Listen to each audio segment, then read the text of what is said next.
Tá ligado? Tá. Sérgio, senta aí. Bom, muito boa tarde a todos. Muito obrigado aí pela presença. Hoje é com enorme satisfação que a Fundação recebe o comandante-geral do Exército, comandante de São Paulo, vários oficiais generais, o general Cardoso, que foi chefe do gabinete militar no meu tempo, pessoa a quem eu devo muito, eu expresso o tempo todo isso nas minhas memórias, e vou dizer que para nós é uma honra poder receber o comandante do Exército essa tarde aqui, para discutir um tema que afeta a todos nós, que é o tema da vigilância das fronteiras e da segurança pública. Eu serei muito breve, mas além de expressar a minha alegria por poder reuni-los todos aqui, dizer que esse tema precisa ser posto na sociedade civil com força.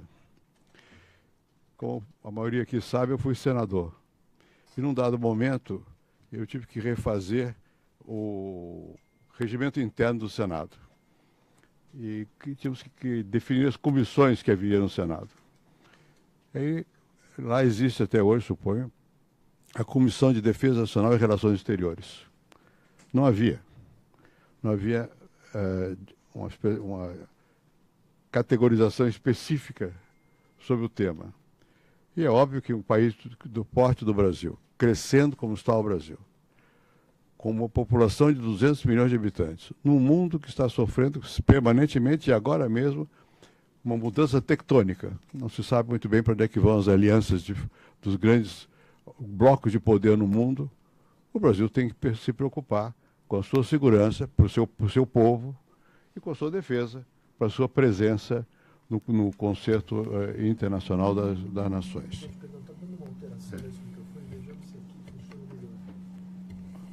Vai ver que sou eu que estou falando muito perto. Bom, então eu creio que esse tema é muito importante. E é óbvio que o papel das Forças Armadas está diretamente ligado a essas questões. Termino dizendo que essa questão do papel das Forças Armadas quase custou a minha cabeça. Porque há muitos anos eu dei uma entrevista para Miriam Leitão. Ela sabe, eu gosto muito dela. E nessa entrevista eu dizia que era preciso mudar na Constituição o papel das Forças Armadas. E uma vez foi eleito pelo Congresso, presidente da República, o senador Tancredo Neves. E o senador Tancredo Neves apareceu em minha casa, eu era senador também, nós morávamos ao lado. A pessoa da minha casa diz: o que você fez? Digo: por quê? Porque os militares acham que você é pior que o Brizola. Eu disse: como assim? O que aconteceu? Era por causa do papel das Forças Armadas. Eu não tinha pensado nada malévolo, mas naquela altura dava a impressão, falar de papel das Forças Armadas, na Constituição, mexer, dava a impressão de que ia ser uma coisa perigosa, contrária e tal. E, por coincidência, já na Constituinte, houve uma definição do papel das Forças Armadas, que não foi feita por mim, e que criou uma confusão enorme. E, de fato, coube a mim e ao senador Richa procurarmos o general Leônidas daquela época para conversar com o Richa, tinha certa intimidade com o Leônidas, para ver como é que se resolvia aquilo. Porque realmente o relator da Constituição, de repente, resolveu aceitar um texto que não era o texto que se esperava. E eu creio que nem ele esperava. Foi alguma emenda, alguma coisa assim, e caro custou refazer o texto e a redação. Agora mudaram de novo. E a redação que ficou lá foi feita por mim e pelo Richa, mais por mim, na verdade, que era que as Forças Armadas poderiam ser convocadas por qualquer um dos três poderes. E foi a maneira que nós... porque naquele momento a aflição que havia era de uma intervenção. Pois bem, hoje não há essa aflição. Hoje, quando a gente fala, como está aqui, o papel das Forças Armadas, todo mundo está percebendo que se trata de um papel dentro da Constituição.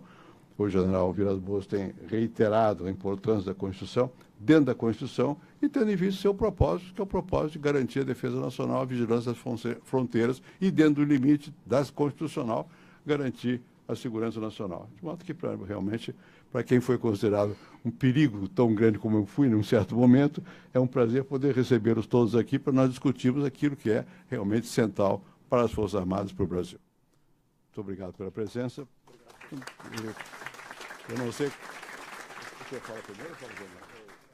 Então eu vou passar aqui a palavra ao nosso comandante, mas aqui tem um problema. Não tem um. Então, nesse aqui? Muito bem. Fala um pouquinho mais longe do. Sim, senhor. Por falar nisso, presidente, incendiaram o prédio do Ministério do Trabalho, da Agricultura, e o presidente Temer está pedindo emprego de tropas do Exército. Né? Esse artigo da Constituição. É isso aí.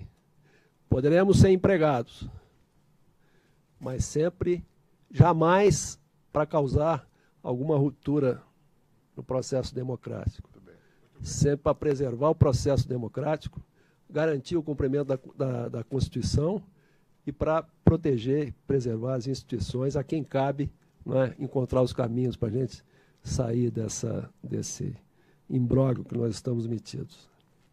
Senhor presidente, senhoras e senhores, membros da diretoria desse instituto, quero expressar o enorme privilégio e a honra que tenho, em nome do Exército, meu próprio, de estar aqui presente nesse fórum de discussões.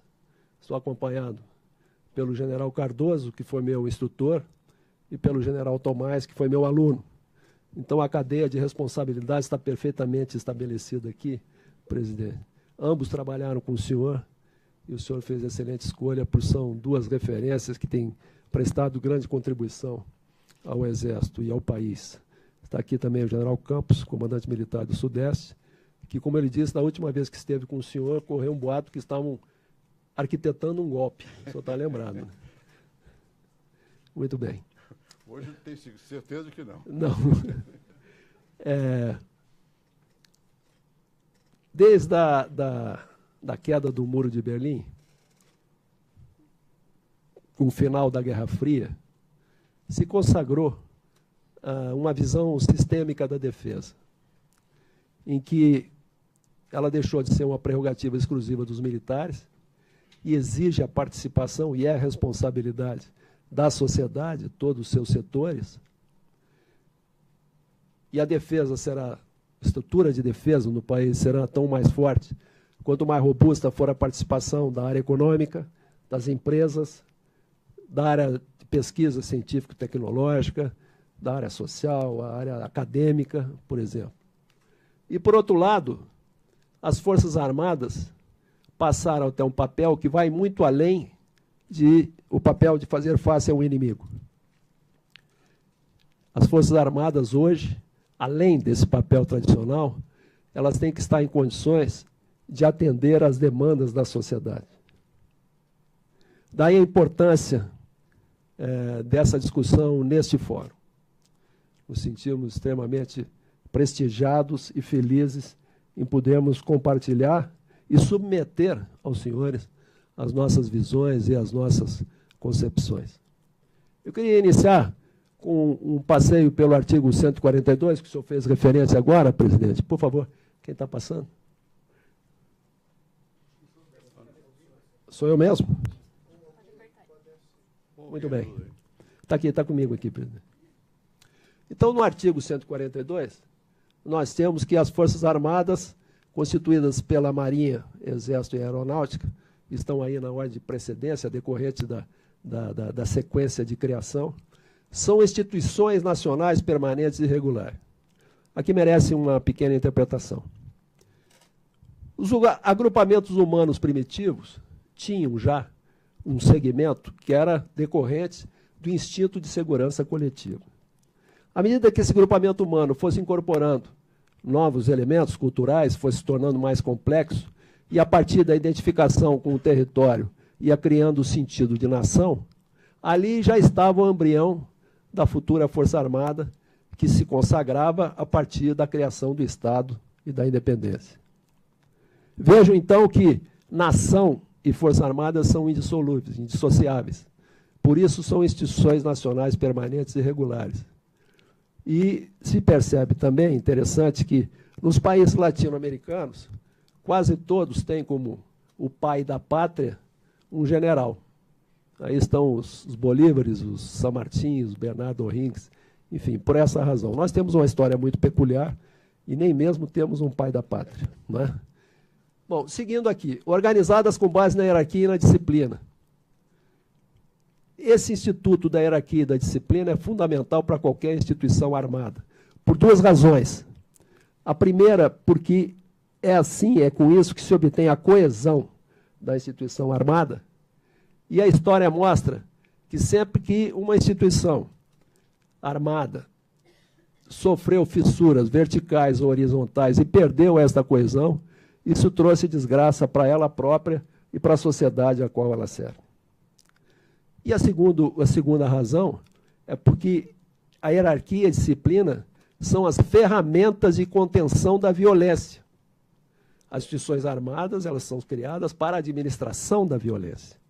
E a violência é como um fluido, que você derrama do seu vaso, ele se expande. E o instrumento de contenção está aqui na hierarquia e na disciplina.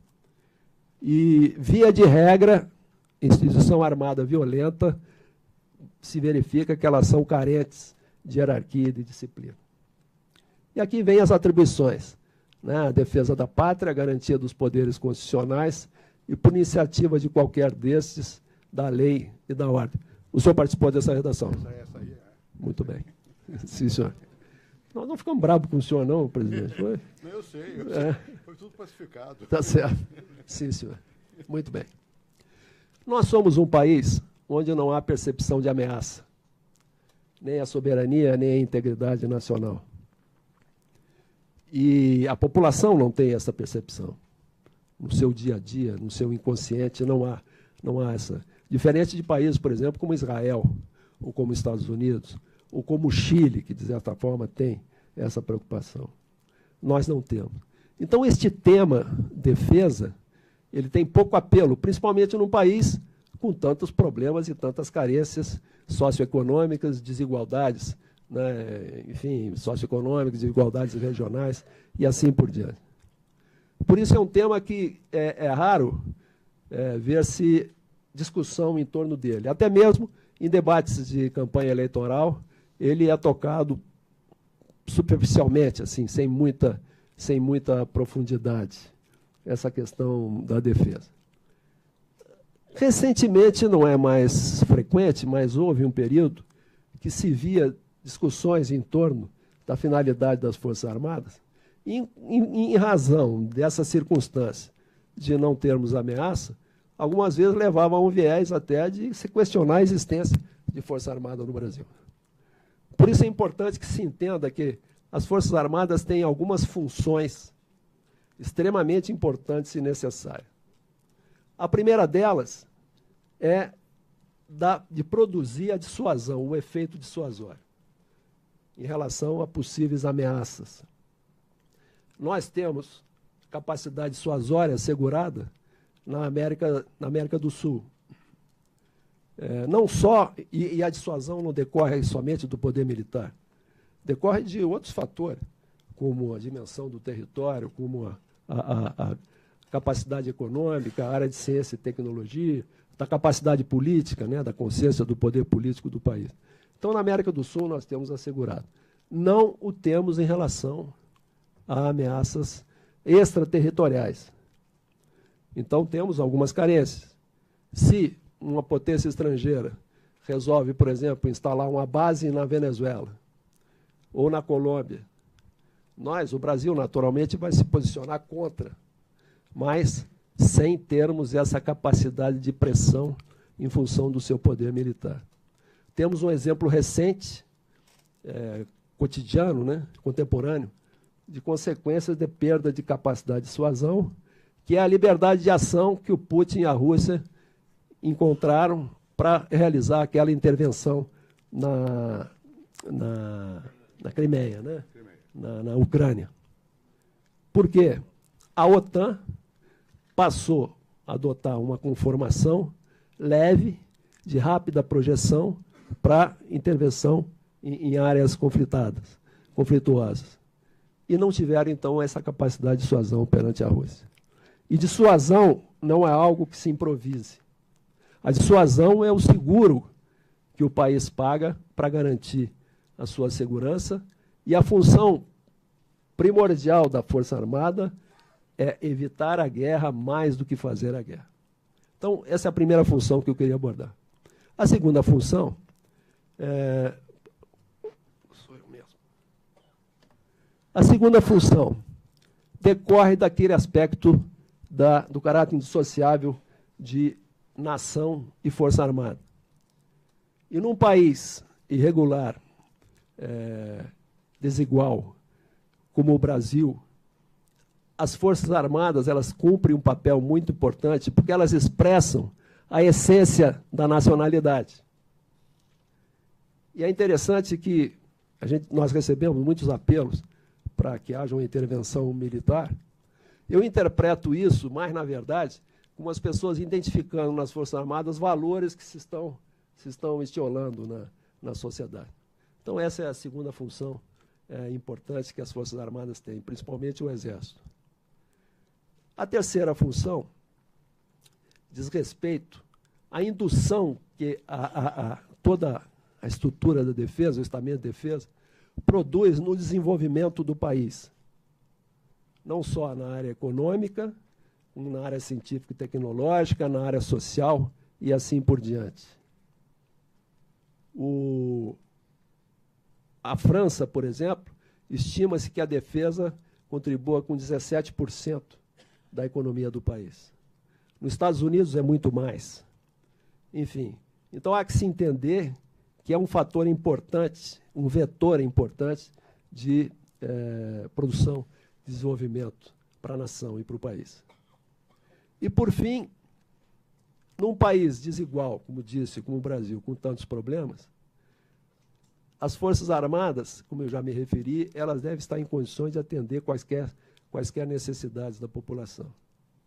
Essa é a razão, em decorrência, inclusive, do artigo 142, fala garantia da lei e da ordem, enfim, e leis complementares posteriores, regulamentaram a participação das Forças Armadas no que nós convencionamos chamar de atividades subsidiárias, missões subsidiárias.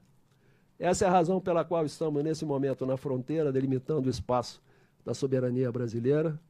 Estamos, há 14 anos, distribuindo água a 4 milhões de pessoas no sertão nordestino.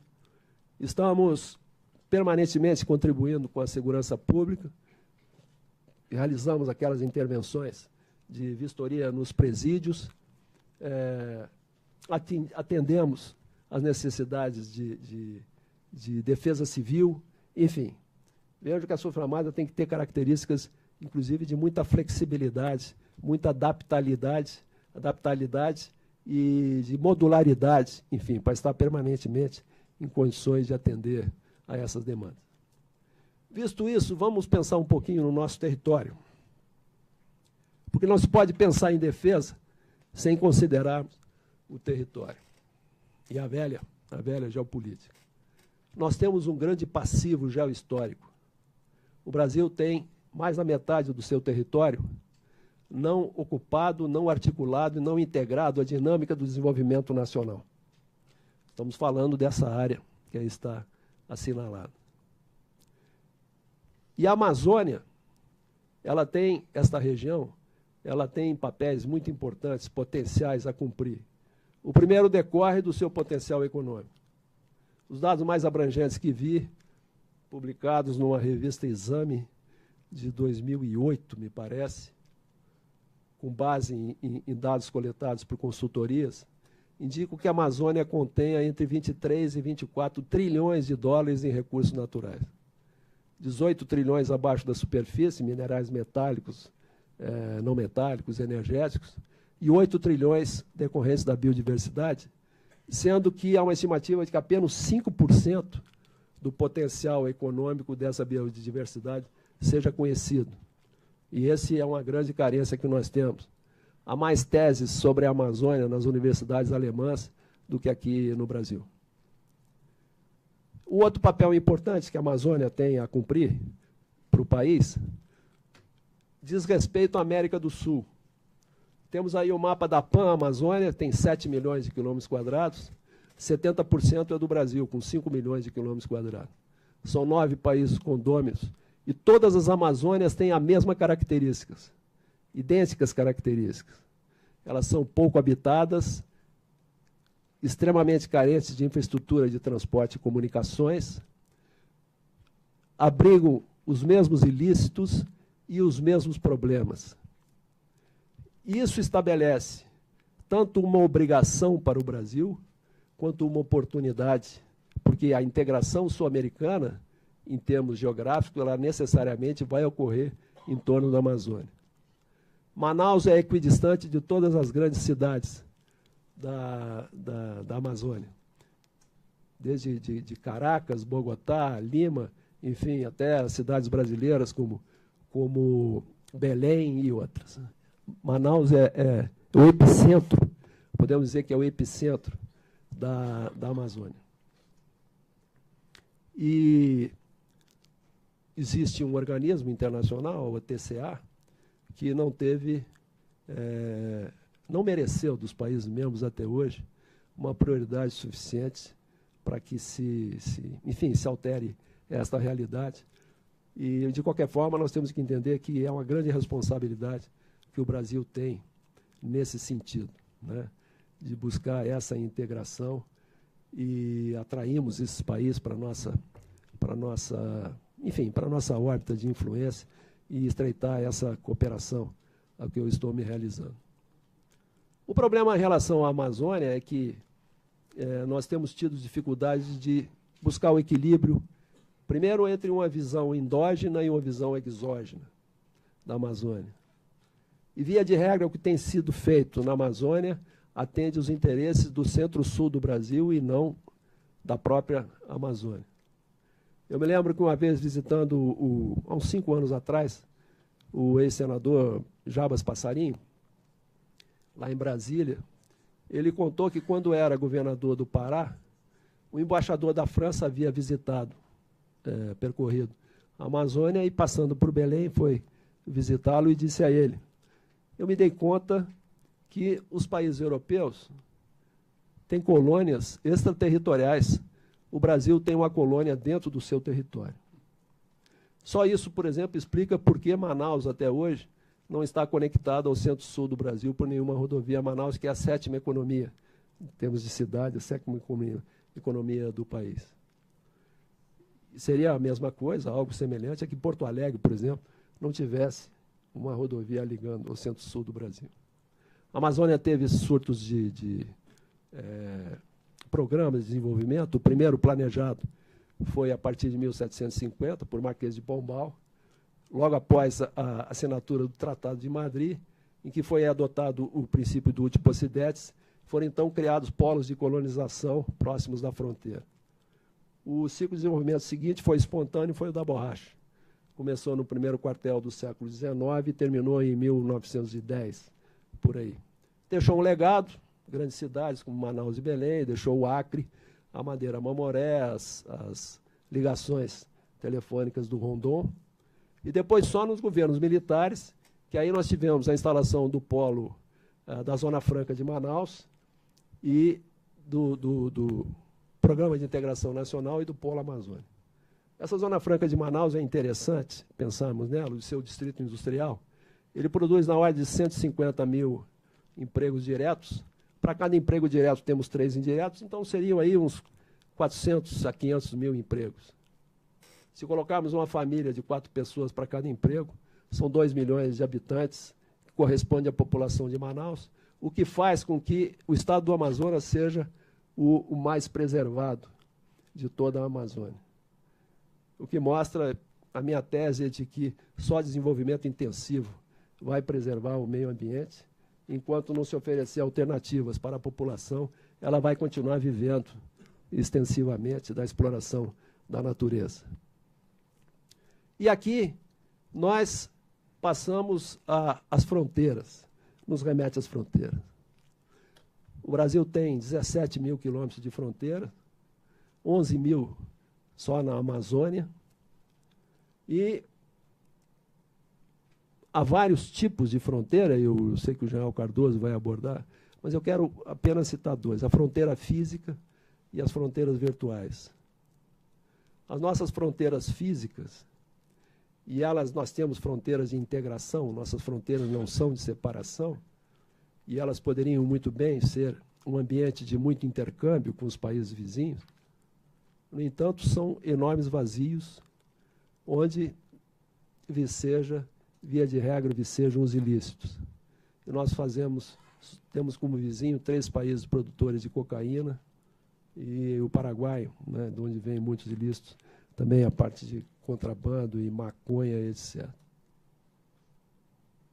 Hoje, na minha opinião, aqui está uma ameaça à soberania nacional decorrente do narcotráfico. A Polícia Federal estima que 80% da violência urbana, criminalidade urbana, esteja ligada, direta ou indiretamente ao narcotráfico. O narcotráfico, por si só, ele não é causador da violência urbana. A violência urbana possui inúmeras outras causas, mas o narcotráfico potencializa, não é, instrumentaliza, organiza esses esquemas de sistemas de violência.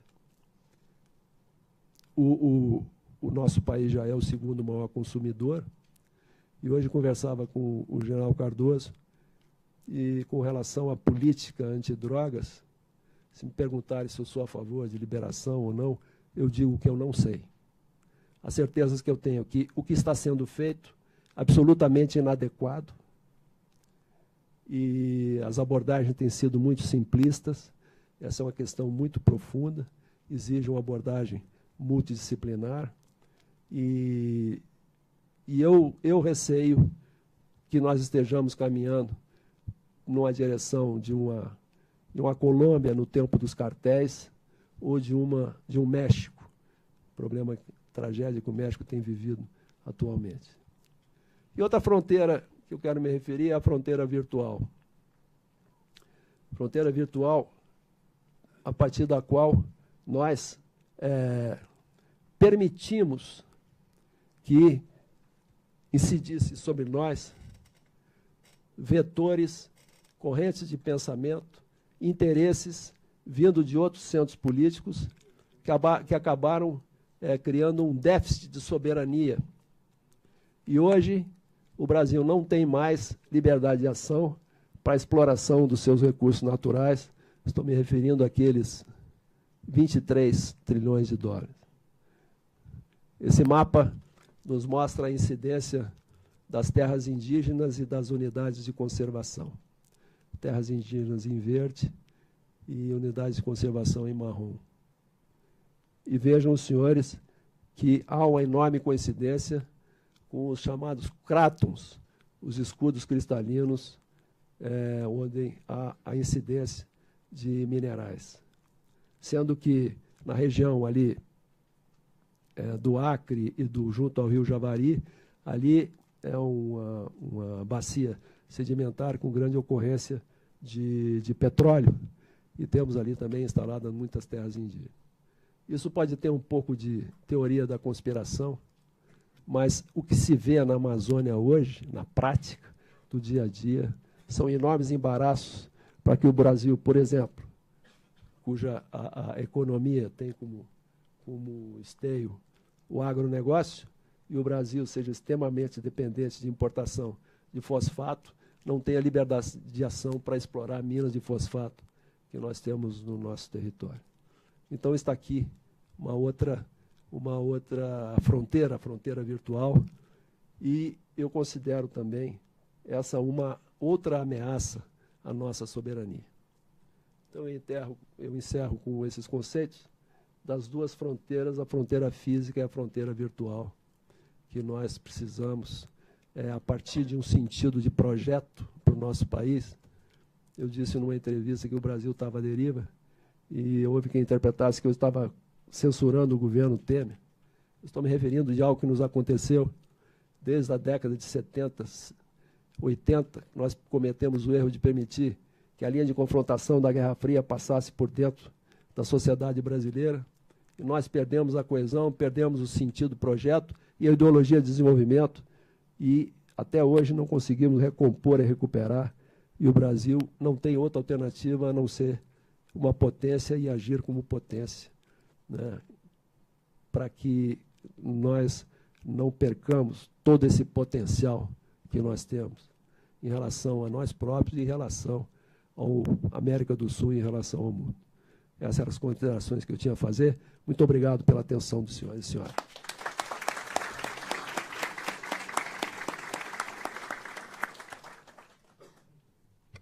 Muito obrigado, general. Eu vou passar a palavra ao general Cardoso. Por favor. O microfone é esse, é o mesmo. Obrigado, presidente.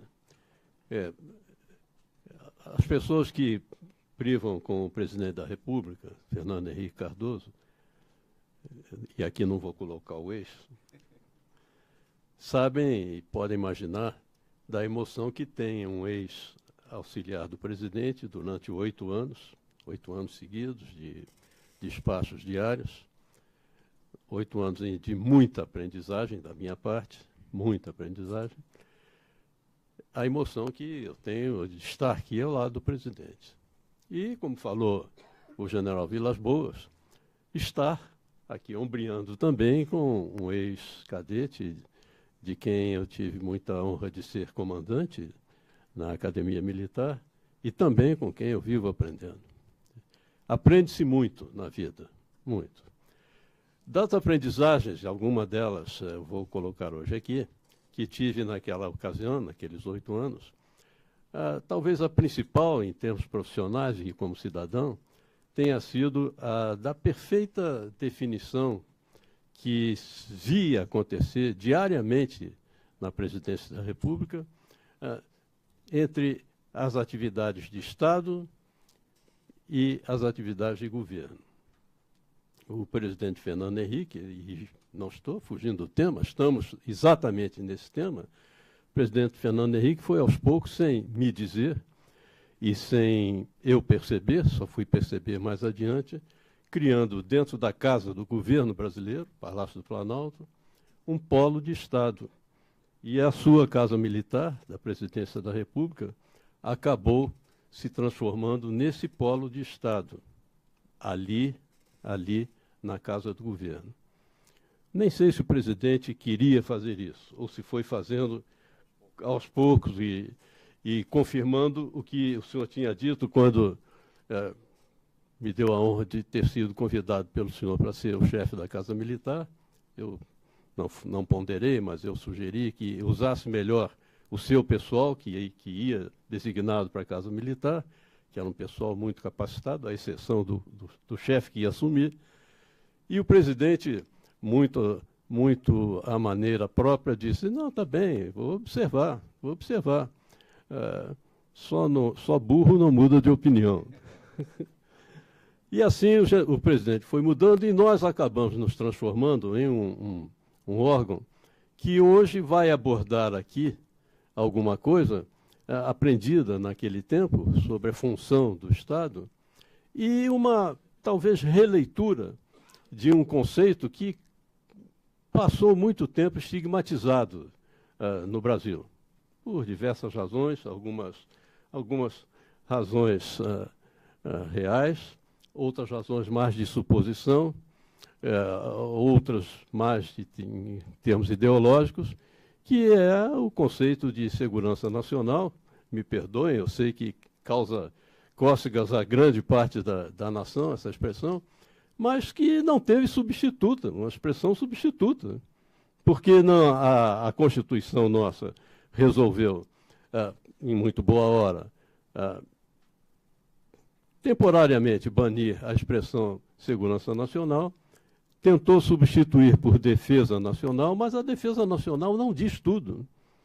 E quando se fala em fronteira, como vamos falar, em segurança de fronteiras, nós temos que ter uma abordagem muito mais ampla do que simplesmente a atuação militar, que é definida, por exemplo, na vigilância da fronteira e agudamente com ações militares e preocupações militares.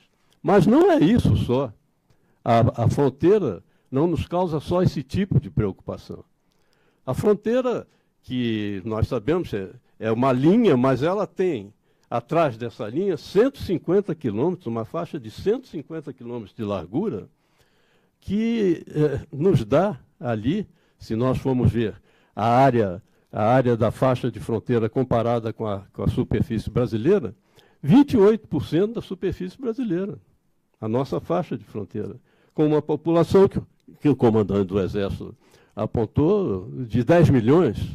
E se nós formos verificar esses 10 milhões naquela área de 28% dos nossos 8 milhões e 500 mil quilômetros quadrados, verificaremos que nós temos em toda a faixa de fronteira uma proporção de 4 habitantes por quilômetro quadrado, em média. Em média. Uma medida que se adensa muito na nossa fronteira sudeste e sul e se fica absolutamente quase que esquecida e vazada, e em muitos momentos chega a 0 habitantes por quilômetro quadrado, no restante da fronteira, que foi muito bem citado pelo comandante. Isso nos dá, praticamente, 3 fronteiras no Brasil. Essa fronteira ali de baixo, sudeste e sul, a fronteira centro-oeste, que tem algumas características mistas entre o sudeste, o sudoeste, e o sul e o norte, e a nossa fronteira basicamente amazônica, muito bem conhecida por todos aqueles militares que por lá labutaram. Eu tenho aqui umas projeções para apresentar, mas vou procurar não usá-las. Pegando os ganchos que o comandante concedeu, só em alguns momentos eu gostaria de projetar, principalmente quando falar nesse aspecto da segurança nacional. Por que estou falando em segurança nacional e em fronteiras? Que conceito é esse que causou tanta estranheza e, em alguns momentos, foi tão exageradamente empregado? Muito bem.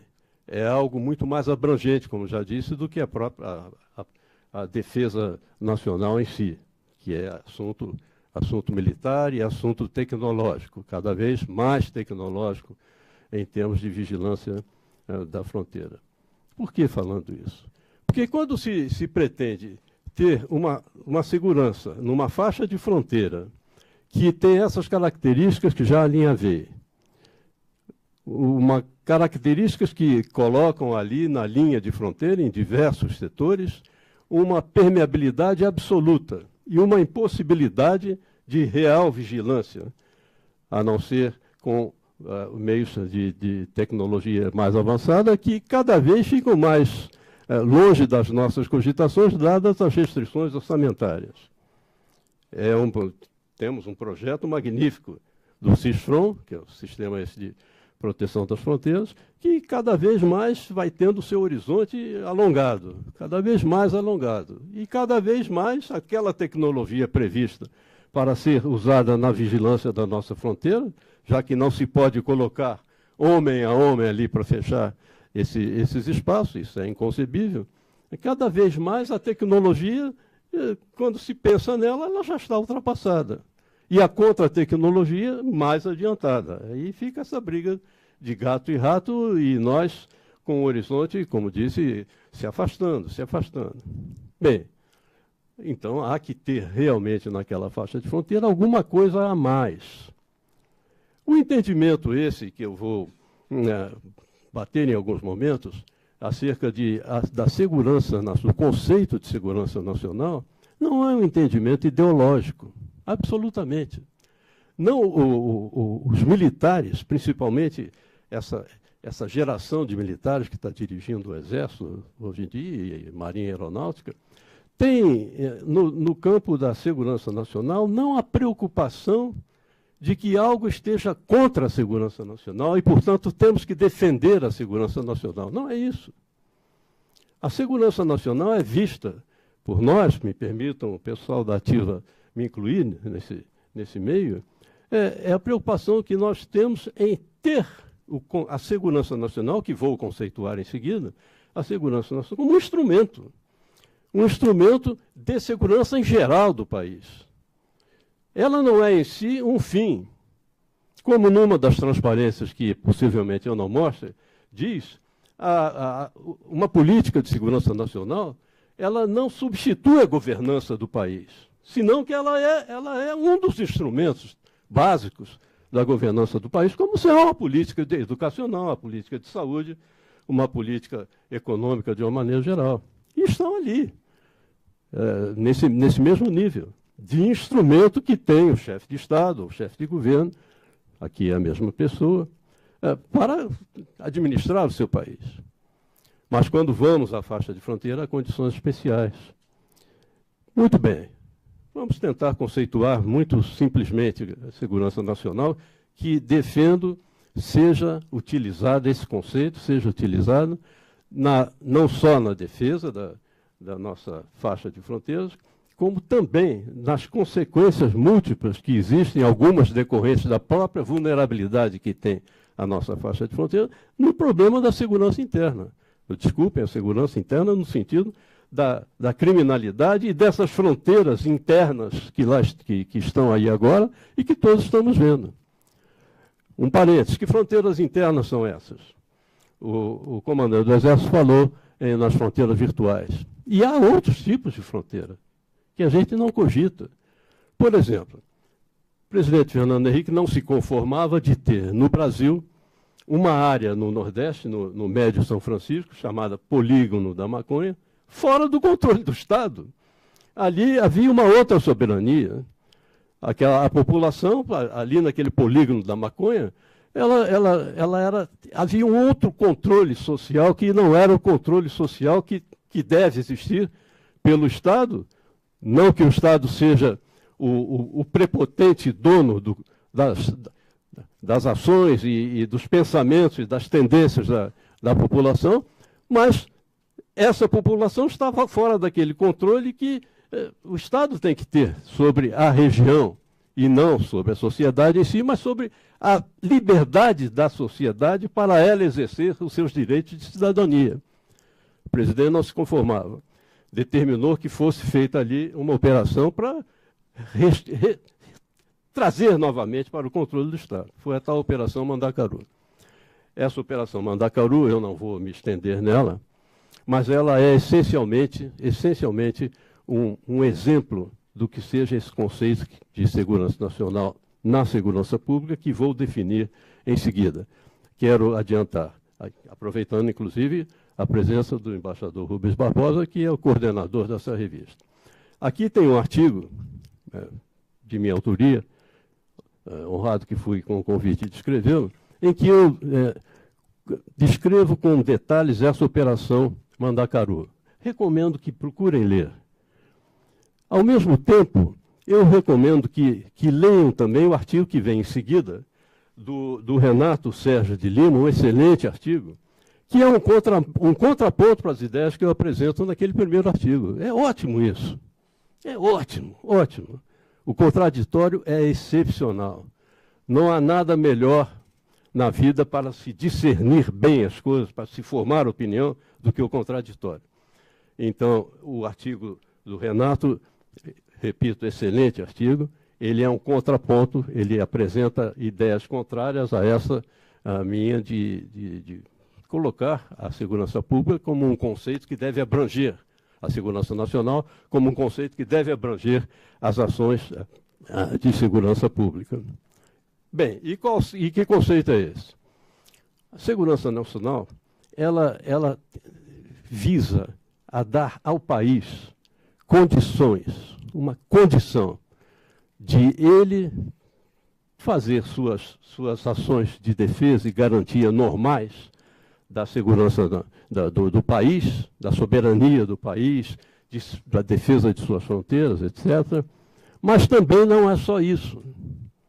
Ela também permite que, uma vez bem aplicada e bem dosificada, que a população sinta que o seu país e o Estado que conduz esse país, e a si, sociedade, esse país tem condições realmente de cumprir as suas atribuições de defesa da pátria, essas que foram inclusive citadas para as Forças Armadas e estão aí no artigo 142, mas ainda garanta a ela, a população, exercer com total liberdade os seus direitos e os seus deveres constitucionais. Isso é fundamental, é fundamental. Além de ter, e a população perceber, que há um alinhamento entre diplomacia, por exemplo, e Forças Armadas, fundamental para a defesa nacional, fundamental. Razão pela qual o presidente, quando criou também no Conselho de Governo a Câmara Setorial de Relações Exteriores e Defesa Nacional, ele ter criado uma Câmara com esses componentes. O Itamaraty, as Forças Armadas, depois o Ministério da Defesa, que foi criado, e realmente aí nós tínhamos um polo no Conselho de Governo que tratava de assuntos que as outras câmaras setoriais não tratavam naturalmente.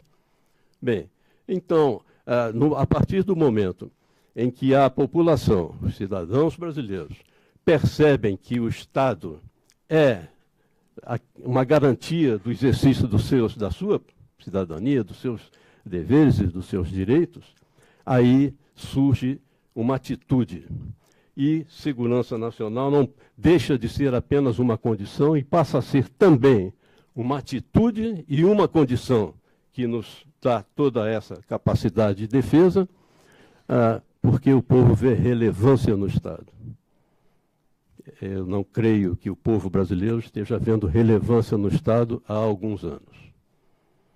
E isso é um mal e um perigo muito forte. Ainda questão de 4 dias, há 4 dias, uma pessoa me disse que havia uma pesquisa feita por um órgão de pesquisa que ainda não havia publicado, que 40% da população brasileira não crê na democracia como solução para os seus problemas. Não é a democracia que está em questão aí, na opinião das pessoas.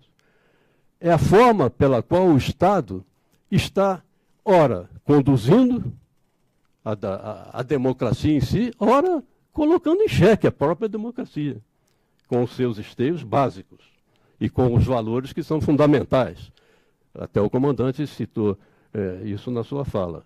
Há valores que são sentidos pela população que acabam sendo colocados em segundo plano e sendo ultrapassados e deles feito terra arrasada. Esse é o conceito de segurança nacional.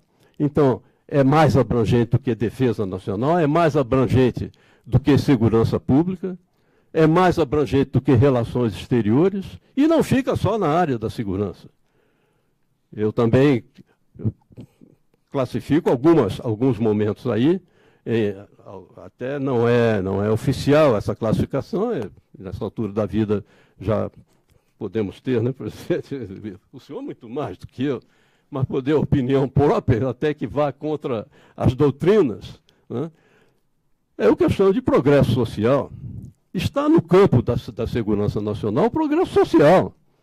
Então, quando se faz um programa iniciado até pelo senhor presidente, um programa de distribuição de renda, nós estamos atraindo a população para essa visão de que ela pode constatar que o Estado se preocupa com ela. Assim é um programa de moradia própria, assim é um programa de criança na escola, foram 95% que o senhor deixou, e por aí vai. Moradia, saúde, uma tristeza se vê o noticiário diário sobre saúde nos estados brasileiros. E assim, repetindo essa parte que acabei de definir e repetindo também que não é uma ideologia segurança nacional. Pelo menos hoje em dia não é uma ideologia. A segurança nacional é um instrumento e ninguém está se preocupando em defender a segurança nacional, porque não há o que ser defendido. Mas é em como usar esse conceito de segurança nacional para a defesa da nação e para mostrar, isso que é muito importante, a relevância do Estado e trazer a população para junto do Estado. Muito bem. Na segurança pública, nós vemos, igualmente, que, de forma coincidente com o que acabamos de dizer, não se raciocina apenas, não se deve raciocinar apenas com a repressão policial. Estou vendo com muita alegria o Cunha Couto aqui. Cunha Couto, que servia lá no nosso GSI, presidente, o senhor lembra dele. Cunha Couto é o idealizador do nosso PIAPES. PIAPES foi um programa que o presidente determinou que fosse feito de integração e acompanhamento de políticas sociais, visando a enfrentar os indutores de violência. Ora, isso aí é prevenção pura, prevenção primária pura. Prevenção primária pura. Prevenção primária que, inclusive, era prevista no campo de prevenção do uso de drogas. Tudo vai se misturando, tudo vai se concatenando. Quando nos foi determinado criar a Secretaria Nacional Antidrogas, o mote da secretaria, forte, era o mote da prevenção do uso de drogas. E em 98 foi feito o lançamento, o senhor deve lembrar, presidente, com até uma certa pompa, que não era a característica geral que nós tínhamos ali, mas foi muita gente ao lançamento da Secretaria Nacional Antidrogas, em 98. E, em seguida, alguns jornalistas me entrevistaram e perguntaram, general, o senhor, então, é contra a descriminalização das drogas? O senhor é a favor de manter as drogas criminalizadas? Eu falei, não. E causou uma certa surpresa. Não, eu sou a favor. Sou a favor de descriminalizar as drogas. Ante a surpresa, disse, mas há uma ressalva. Há uma ressalva. A ressalva é a educação. Então, se vocês querem me pedir um prazo, eu lhes dou uma geração. Uma geração. Em termos de educação, a unidade de tempo é geração. Quem raciocinar fora disso não está bem. Não está batendo bem da cachola. Ou está sendo irresponsável. E começou-se a fazer um trabalho de prevenção para futuros governos, de uma geração de 20 a 25 anos, para futuros governos, em algum momento, concluir. Havia uma métrica boa que estava sendo empregada e estava dando certo. Concluir, não. A juventude já tem condições de discernir sobre o malefício físico, orgânico e social da dependência de drogas. Libere-se, já que há essa capacidade da juventude. E aí, quem quiser, que use. Mas o problema é dele. De lá para cá, o que foi acrescido de argumento a favor dessa ideia? Sei que é um tema polêmico, e faço questão de apresentá-lo, porque precisa ser discutido. Tudo que é polêmico tem que ser discutido. Como estou propondo que se discuta e que se leia o artigo, inclusive, contrário às minhas ideias, sobre a segurança nacional na segurança pública. Qual foi o novo argumento? É isso que está aí. Há um dado impressionante.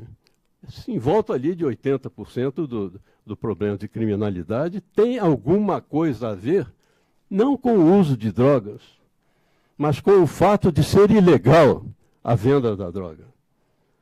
Assim era, vocês, os mais antigos, desculpem vocês, mas as senhoras e os senhores, os mais antigos aqui, dos quais eu me orgulho de fazer parte, presidente não, o presidente ainda está na juventude eterna dele.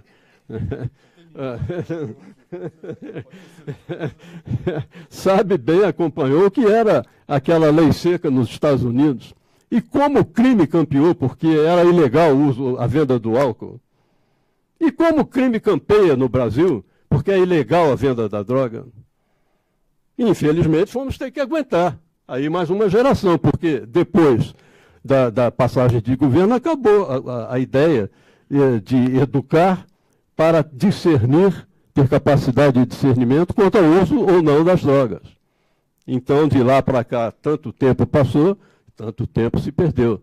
Sempre que se recomeçar a trabalhar com educação, visando a aumentar a capacidade de discernir sobre o uso ou não da droga, cada vez que se for iniciar, pode-se esperar 20 a 25 anos adiante.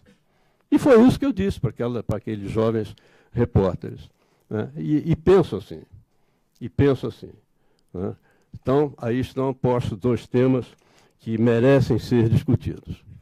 Repito, segurança nacional na segurança pública. Nesse sentido, não no sentido de ideologia e de retrocesso a tempos que se pretende evitar. É muito importante.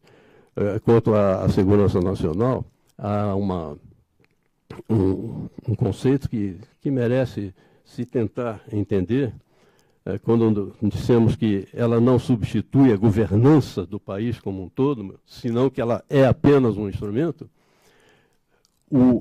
A dose também, o peso no emprego das medidas de segurança nacional também tem que ser muito bem sopesado.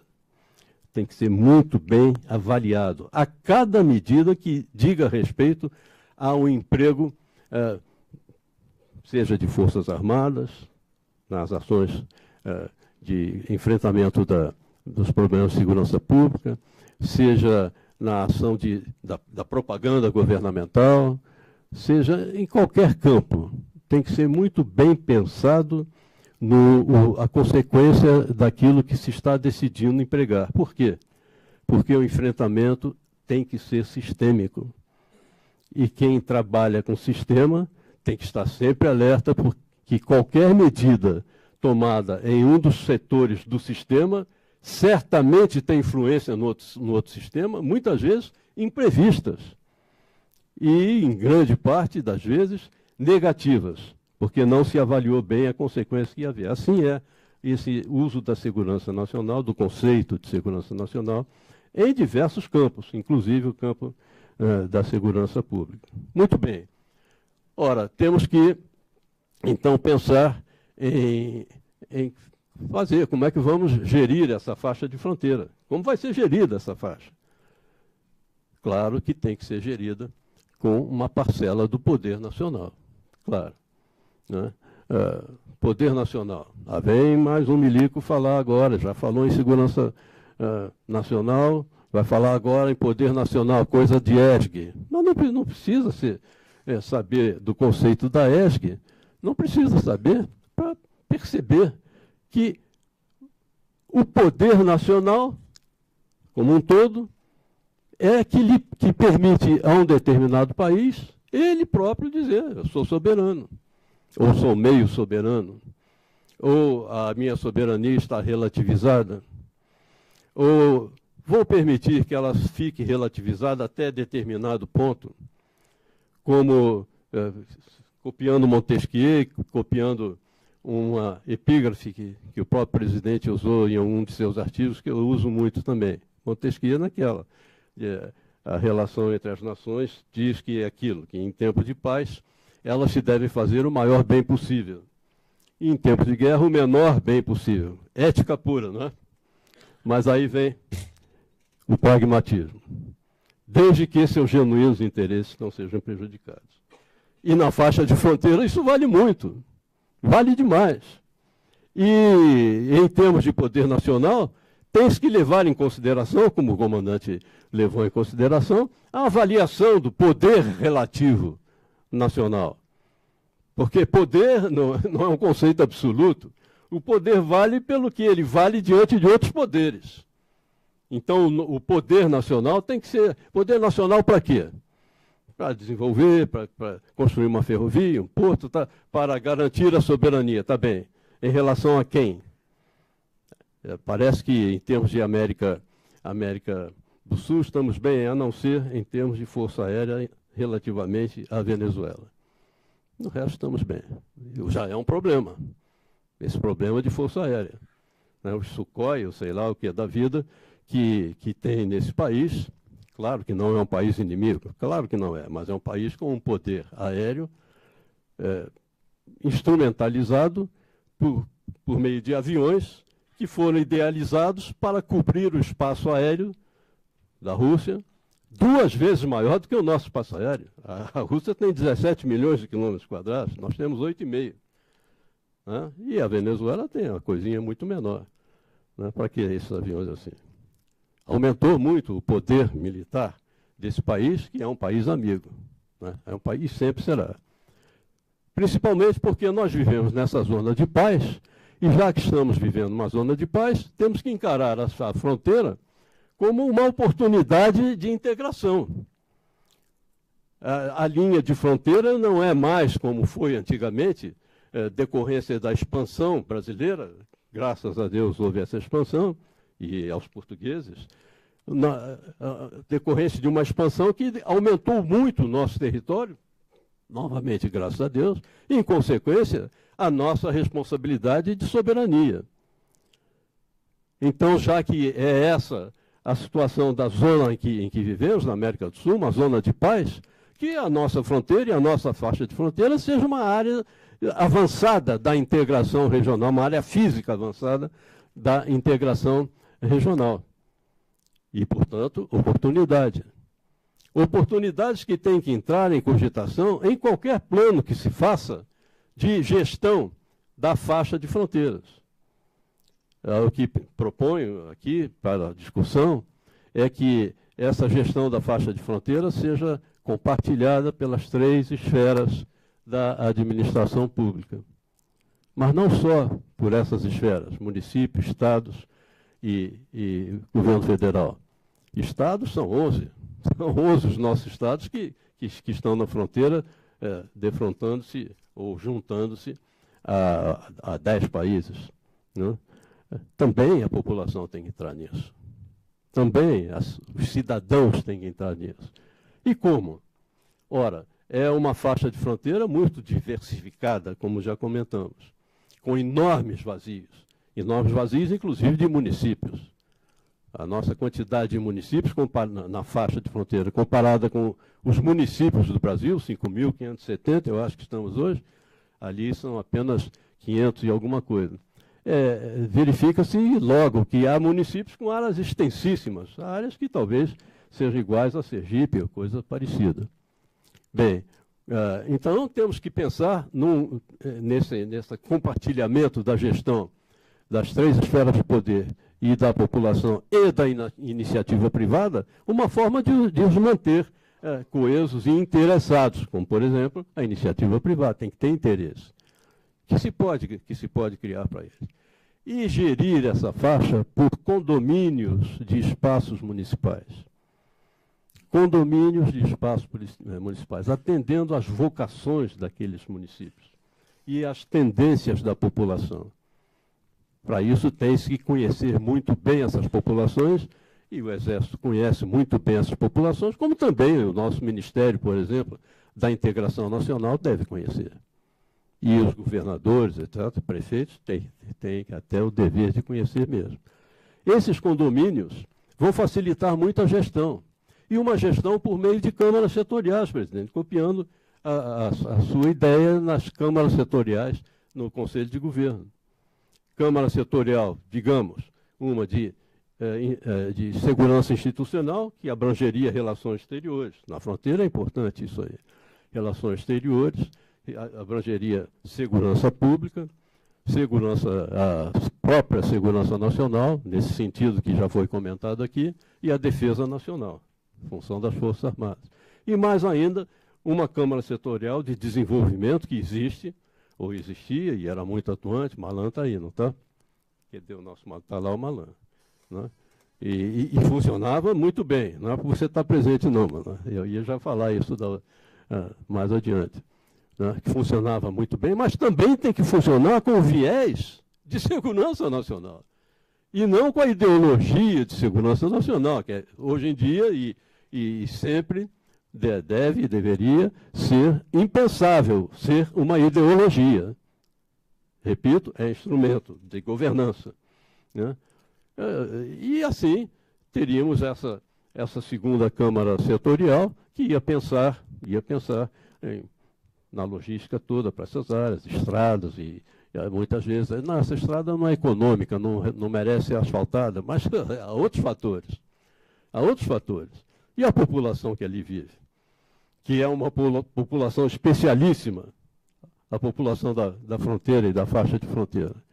E suas necessidades. E o que nós vemos aí, de vez em quando, nas matérias da televisão, dos caminhões atolando nessas rodovias, de terra e parece que nunca mais a gente vai se pensar em asfaltar, porque não é, ela não, economicamente não é viável asfaltar. Não, há outros fatores intangíveis que têm que ser levados em consideração. Um deles, já que estamos falando em estrada, o que nós chamamos nas Forças Armadas de equipamento do território. Já que vamos colocar o viés de defesa nacional, também nessa faixa, na defesa da faixa de fronteira, quais são os interesses das Forças Armadas de ter um eixo de apoio logístico, ou um eixo que esteja a cavaleiro, por exemplo, de uma grande direção estratégica, não de avanço, mas de defesa. E entramos por aí, inclusive, no que nos foi falado já, que é o conceito de dissuasão, que não é uma estratégia em si, é uma atitude de dissuasão, mas que tem que ser levado em consideração.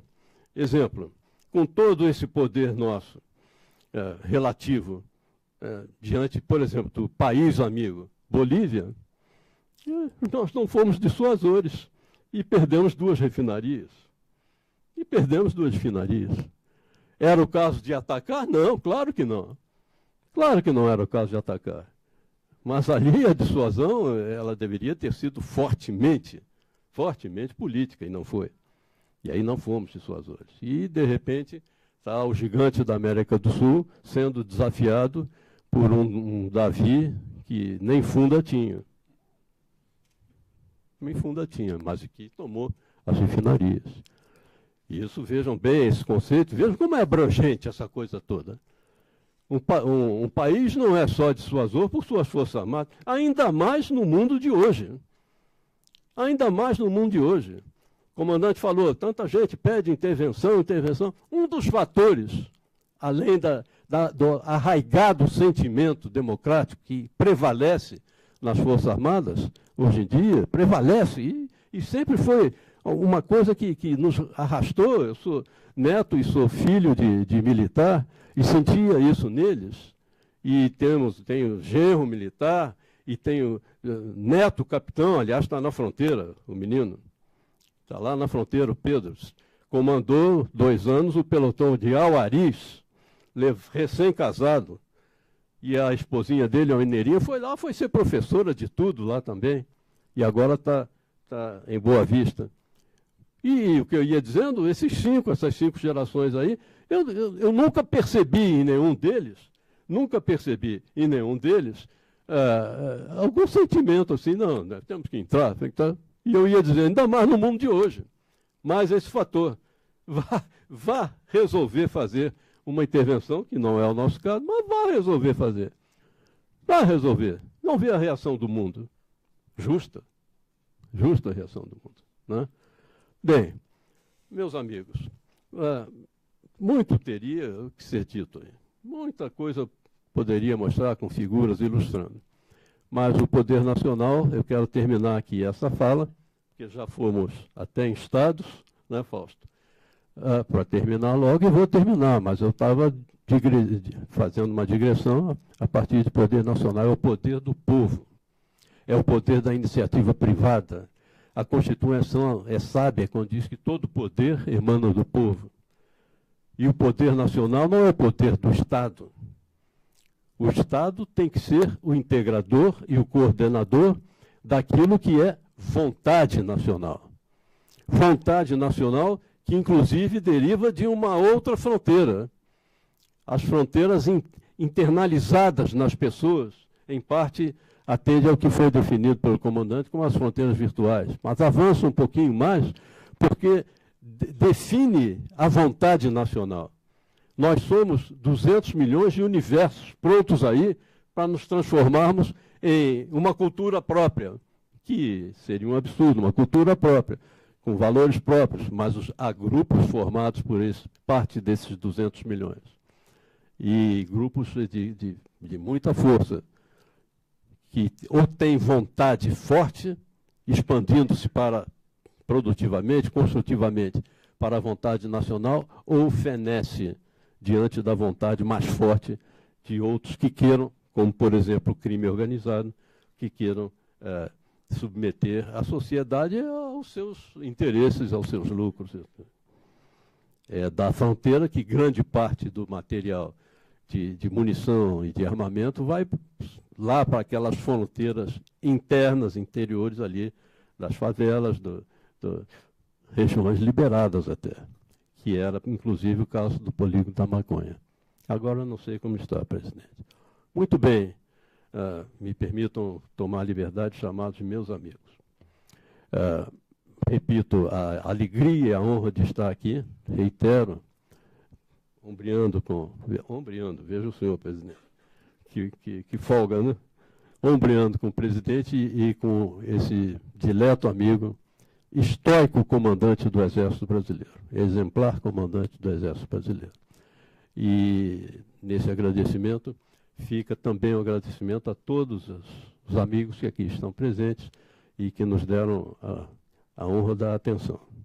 Estamos dispostos e livres aqui para o futuro debate. Muito obrigado, senhor.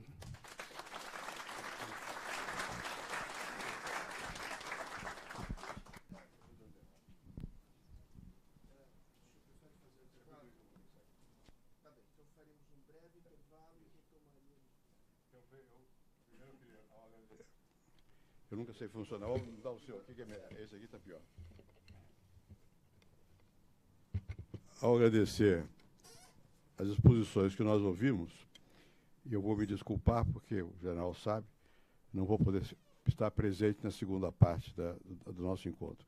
Mas queria lhe dizer o seguinte: primeiro, que se falou das fronteiras, da Amazônia, e a respeito da propósito da Amazônia, outro dia eu fui a uma recepção do presidente da Espanha, do Conselho da Espanha. E eu me lembrei de algo que eu de vez em quando cito para mexer com os espanhóis. O Marquês de Pombal, que foi aqui referido, no século XVIII, o irmão dele era o vice-rei do Grão-Pará, que é uma região, era a Amazônia, na verdade. E por causa da luta entre espanhóis e portugueses, havia um problema complicado de povoamento da região e tudo mais. A Constituição, no fundo, da nossa presença nesses espaços. E há uma carta do Marquês de Pombal ao seu irmão, vice-rei do Grão-Pará, onde ele diz o seguinte: olha, vocês aí no Brasil devem honrar aqueles brasileiros, portugueses, que se casarem com as TAPs eram as indígenas, e que tenham filhos delas, porque mais vale meio português do que um espanhol. Então esse era o espírito daquela época de ocupação do espaço territorial. Já tinha essa noção de que era preciso ter presença para poder ocupar aquele imenso espaço. Isso é a nossa herança, a nossa responsabilidade. De igual maneira, foi disso que nós tratamos aqui, no mundo atual. E efetivamente, essa questão das fronteiras, etc., nós temos que ter esta visão que foi apresentada. Tem a fronteira física, mas há outros tipos de fronteira, que são mentais, e outros tipos de fronteira que são sociais. O general Cardoso tocou num assunto delicado, que é a questão das drogas. Bem, e toda a gente sabe que nos últimos anos me dediquei a discutir o assunto. E a minha preocupação com o assunto foi exatamente a partir do que eu conhecia na Colômbia e no México, especialmente, que era o fato de que naqueles países havia uma espécie de liquidescência, desaparição do poder estatal pela penetração dos grupos de droga que controlavam o espaço territorial e o crime que se desenvolveu enormemente. Bem, eu assisti, mais recentemente, em função dessas coisas, eu fui a uma favela no Rio de Janeiro chamada Vigário Geral, à noite. Bem, eu fui muitas vezes à favela. Eu comecei a minha vida como sociólogo estudando negros e nas favelas. Então não é uma coisa para mim chocante nem estranho, mas eu levei um susto, eu não ia há algum tempo. Porque eu fui à noite, e claro que você, quando vai, eu ia para um local conhecido, Afro-Reggae, que existe lá um centro desse grupo, que é um grupo de gente ligado a movimentos culturais e sociais. Mas para entrar à noite na Vigário Geral, pelo menos na época que eu fui, há 2 anos, primeiro, você vai sem segurança, porque se for com segurança é pior. E você vai, e há uma luz que acende, há um carro que abre, que sai do caminho, há um apito que toca. É zona ocupada. E não é pelo governo brasileiro, não é pelo Estado do Rio de Janeiro, não é pela polícia. é por outros grupos. Há uma fronteira ali. É uma fronteira. É uma experiência que é bastante chocante. Eu, ex-presidente da República, entrando no Rio de Janeiro, onde eu nasci, numa área onde para passar, foi tudo pacífico, porque sabiam que eu ia. Mas o controle, a segurança, não era nossa, era deles. Então, efetivamente, existe um problema de integração social, e nesse conceito estendido pelo general Cardoso, a questão de segurança, ele está pensando em larga medida nesse sentido mais amplo, de você ter a possibilidade de ir e vir, de desempenhar sua vida normal, de expressar seus sentimentos, expressar sua vontade, etc, etc. Então, de fato, nós temos que pensar nesses termos muito, muito fortemente. E só para concluir, nós vimos aqui a extensão do Brasil, América do Sul, etc, etc. Eu sempre tive, isso tem que ser atualizado, mas enquanto pude exercer funções de comando, que nós tínhamos que nos acomodar no nosso espaço regional. General, o senhor mencionou a importância da geografia. Porque nós não escolhemos onde nascemos. Nascemos é aqui. E onde nós vamos ter que nos acomodar é aqui, é no Brasil. E com os nossos vizinhos. Pois bem, essa noção é muito importante hoje. Aqui está o ministro Rubens Barbosa, que tem escrito bastante sobre essas matérias. Nós estamos vivendo um momento particularmente delicado do mundo, em que esses conceitos todos estão sendo atualizados nos vários centros de poder do mundo.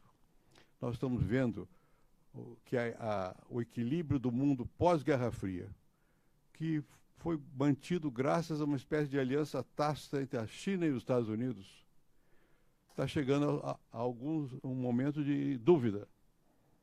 E a China, que nunca teve uma relação muito próxima com a Rússia, começa a ter uma relação com a Rússia e com a Europa, e a fazer estradas, fisicamente, estradas. Para quê? Está pensando em garantir o seu abastecimento de alimento, de petróleo, não depender do mar só, porque ela não tem superioridade naval. Né? E as consequências do que nós ouvimos aqui também, o general falou sobre o sistema defensivo europeu, que foi para intervenções fracas, e permanentemente a Europa não negociou com a Rússia isolada se fortaleceu e agora atacou. Atacou simbolicamente, ocupou a Crimeia, está na Síria. E nós estamos assistindo uma balança de poder no mundo se modificando.